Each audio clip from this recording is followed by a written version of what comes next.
اعوذ باللہ من الشیطان الرجیم بسم اللہ الرحمن الرحیم۔ ہماری گفتگو حاضرین اس سلسلے میں چل رہی ہے جن چیزوں سے روزہ باطل ہو جاتا ہے، اس میں سے آج ہم چوتھی چیز کے بارے میں گفتگو کریں گے۔ تین چیزیں بیان کر چکے، سب سے پہلا کھانا اور پینا ہے، دوسرا ماسٹربیشن ہے، اور تیسرا انٹرکورس ہے، جو ہم ان کے بارے میں گفتگو کر چکے۔ آج انشاءاللہ وہ چوتھی چیز یعنی خدا اور رسول خدا صلی اللہ علیہ وسلم اور ائمہ اطہار کی طرف جھوٹی نسبت دینا، یہ انسان کے روزے کو باطل کر دیتا ہے۔ انشاءاللہ اسی سلسلے میں ہم گفتگو کریں گے۔ مثلا اگر کوئی روزہ دار انسان لکھنے کے ذریعے سے یا بولنے کے ذریعے سے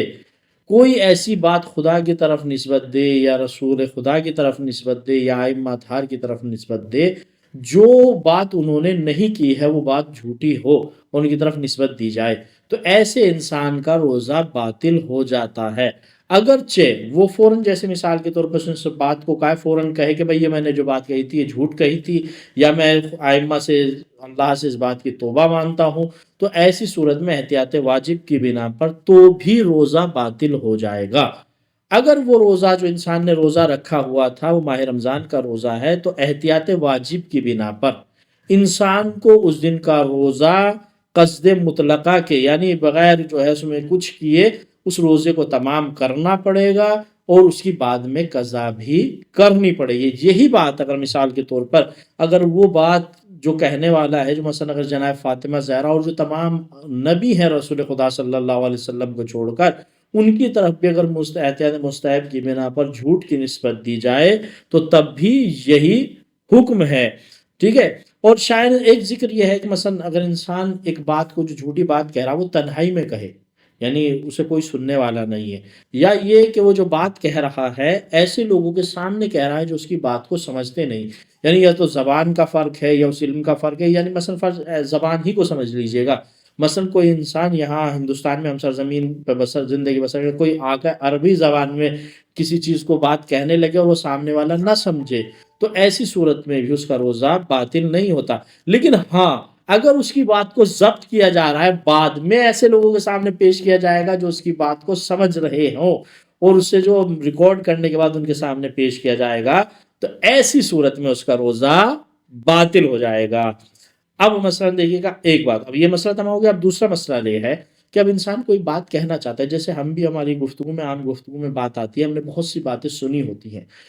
حدیث ہے، قرآن کی آیت کا مفہوم ہے یا وہ ہے، لیکن ہم اسے دقیق میں ہمارے پاس کوئی معتبر دلیل نہیں ہے، ہم نے کسی کتاب میں پڑھا ہو یا کسی معتبر عالم سے سنا ہو یا کسی معتبر ذریعے سے جانا ہو کہ یہ واقعی میں جو میں بات کہہ رہا ہوں یہ معصوم یا خدا یا نبی کی بات ہے۔ تو اب ایسی صورت میں اگر کوئی انسان بات بیان کرنا چاہتا ہے تو اس کے لیے یہ ضروری ہے کہ وہ یہ کہے کہ میں نے اس کو فلاں سے سنا، یا ایسا ہمارے ہاں رائج ہے، یا ایسا ہم سنتے آ رہے ہیں، یعنی اپنی بات مستقیما نہ کہے بلکہ نقل کرے کہ میں نے دوسروں سے سنا ہے ایسی بات، اور یہ فلاں امام کی طرف نسبت دیتے ہیں، یہ امام کی بات ہے،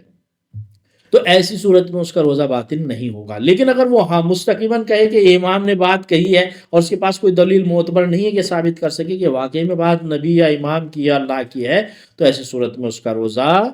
باطل ہو جائے گا احتیاط واجب کی بنا پر، ٹھیک ہے، اس کا روزہ باطل ہو جائے گا۔ اب اس کے بعد ہمارا جو اگلا مسئلہ ہے، انسان کسی بات کو یہ اعتقاد رکھتے ہوئے کہ یہ بات سچ ہے اور وہ ائمہ علیہ السلام کی طرف نسبت دے دے،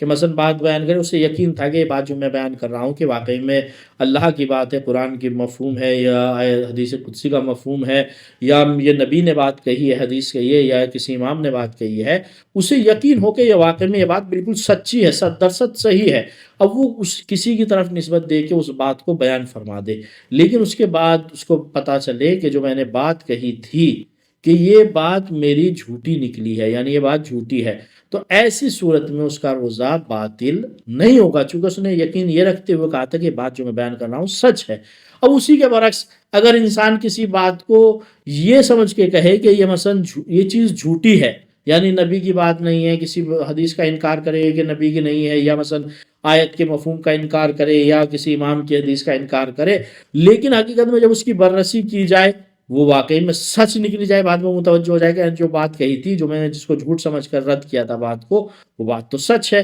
تو اگر وہ اس بات کے اوپر متوجہ تھا کہ نبی اور امام کی طرف جو جھوٹی بات کی نسبت دینے سے روزہ باطل ہو جاتا ہے، تو ایسی صورت میں اس کا روزہ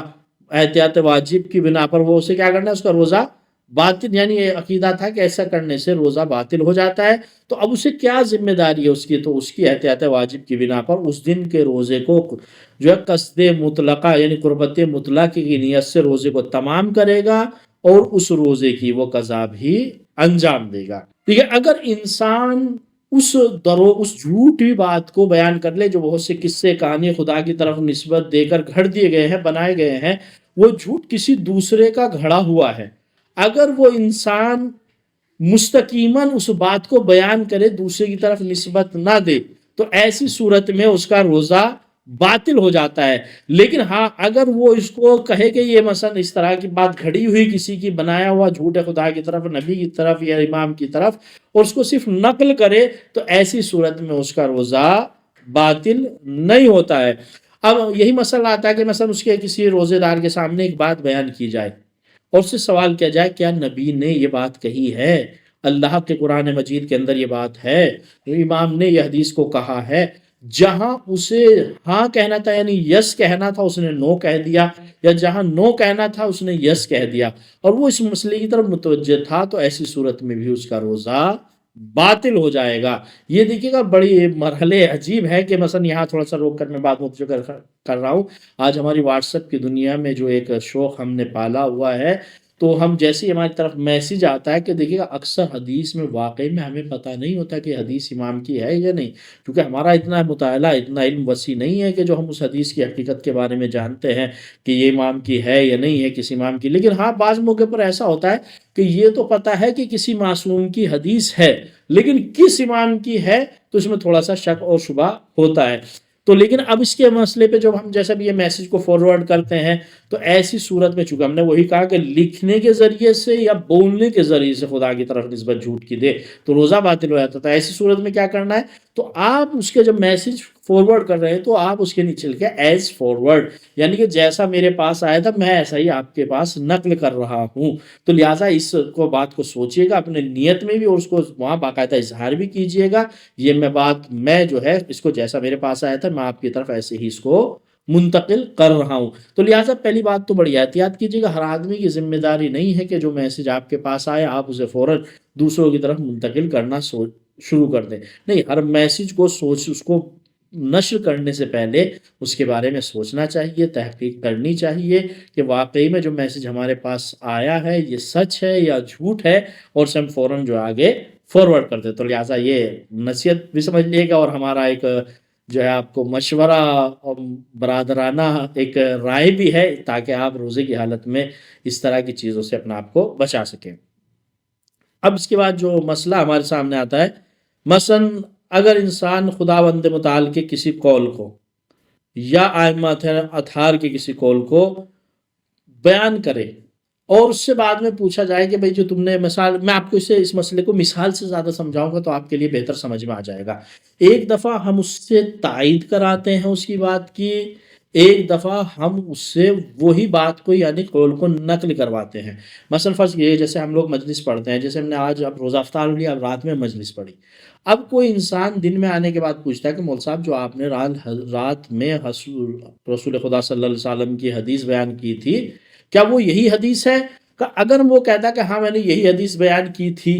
تو ٹھیک ہے، ایسی صورت میں اس کے روزے پہ کوئی فرق نہیں پڑنے والا، اس لیے کہ اس خبر کو وہ نقل کر رہا ہے اس وقت روزے کی حالت میں جو رات میں اس نے بیان فرمائی تھی، تو اس سے روزے پہ اس کے فرق پڑنے والا نہیں۔ لیکن ایک دفعہ یہ کہہ رہا ہے کہ جو آپ نے مول صاحب جو حدیث آپ نے رات پڑھی تھی کیا وہ حدیث صحیح ہے یا غلط ہے، واقعی میں جو آپ نے حدیث پڑھی تھی۔ اب اگر وہ اس کی بات واقعی میں سچ ہے تو ٹھیک ہے، لیکن اگر وہ حدیث مثال کے طور پر غلط تھی اور وہ کہہ رہا کہ نہیں یہ صحیح تھی، یا وہ حدیث صحیح تھی وہ کہہ رہا کہ نہیں یہ بات غلط تھی، تو ایسی صورت میں اس کا روزہ